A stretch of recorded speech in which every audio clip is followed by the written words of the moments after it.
Vamos allá, como comentabais, hoy he tenido la ocasión de hablar con una víctima de violencia de género. Carmen Jiménez, una mujer a la que su pareja maltrató hasta el punto de provocarle una lesión medular que la dejó parapléjica. Sin embargo, Carmen logró con mucho esfuerzo y tesón sobreponerse a esa brutal agresión y rehizo su vida convirtiéndose en atleta paralímpica. Hoy es campeona de España de atletismo adaptado en las categorías de 800, 1500 y 5000 metros. Y esto es lo que me ha contado. La de Carmen Jiménez es una historia de superación, pero que arranca con un terrible episodio de violencia de género. De esa cara y esa cruz queremos hoy hablar con ella. Carmen, muchas gracias por atendernos. Gracias a vosotros. Bueno, para entender bien tu historia hay que echar un poco la vista atrás. ¿Cómo era tu vida antes de la lesión medular? Pues mira, mi lesión se produjo en el año 2010. Yo entonces tenía 29 años, a punto de cumplir los 30, y yo entonces estaba trabajando, había estudiado Administración y Dirección de Empresas, luego estudié Ciencias Actuariales y Financieras y me dedicaba a eso. Entonces, bueno, pues tenía una vida pues independiente, estructurada, y comencé después una relación con una persona que entonces era compañero mío de trabajo y con el que, bueno, pues relativamente pronto pasamos a convivir en mi casa, y que fue tortuosa desde el principio, ¿no? Fue ese trabajo progresivo de ir destruyéndome, ¿no? De ir convirtiéndome en nada, muy doloroso, muy doloroso. ¿En qué momento te diste cuenta de que vivías con un maltratador? Yo esa relación la empecé tal que en un mes de julio, y en el mes de octubre ya estaba acudiendo a la médico de cabecera. Cuando la doctora me dijo, tienes una depresión y voy a medicarte, yo fui la primera sorprendida, porque lo que te digo, no era capaz a lo mejor de extrapolar. Yo sentía los síntomas, pero no era capaz de poner un nombre o de extrapolar, ¿no? Y sin duda, cuando llegué a casa y se lo comenté a él, claro, inmediatamente descalificó a la doctora, se rió de ella, se rió de mí, y por supuesto que no tomara ninguna medicación, que eso era una locura y que de qué estábamos hablando.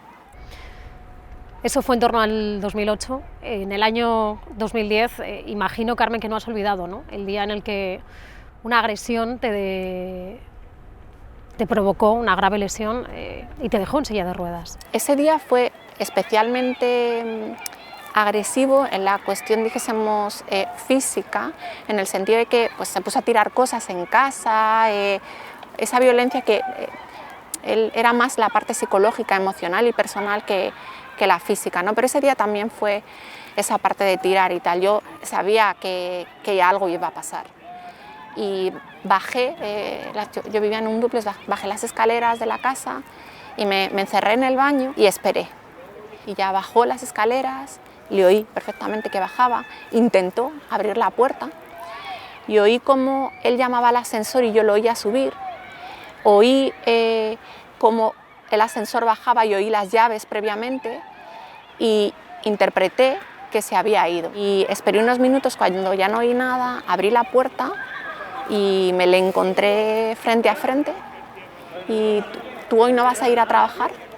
Hay gente que sí. Eso es lo último que recuerdo. Terminé 3 pisos para abajo y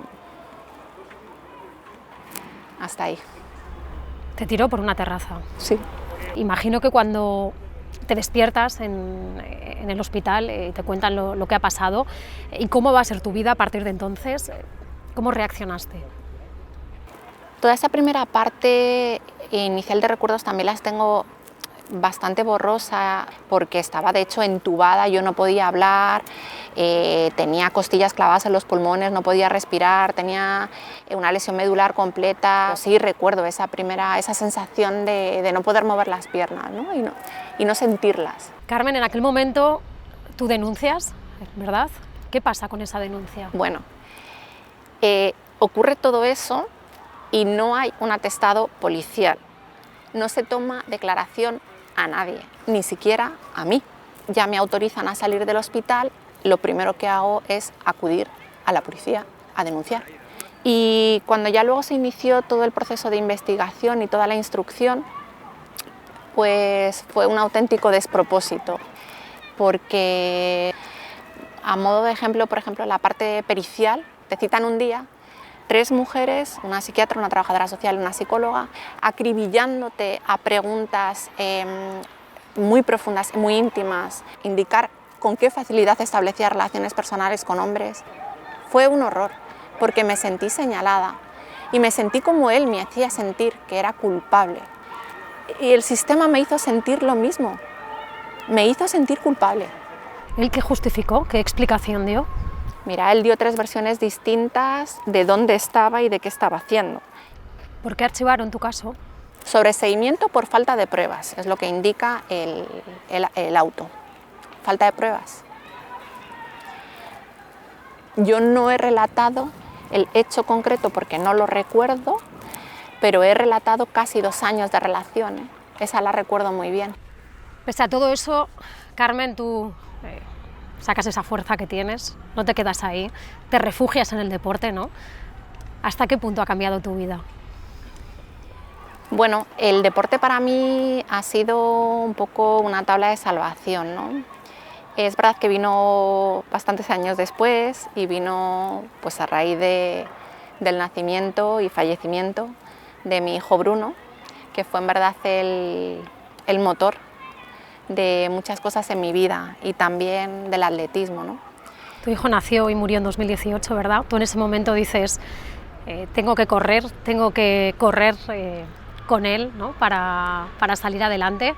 Has corrido mucho, eres campeona de España. ¿Qué supone para ti? El valorar la vida, el valorar que mientras hay vida hay opciones y que incluso más allá de la vida hay amor. Y el atletismo me condujo a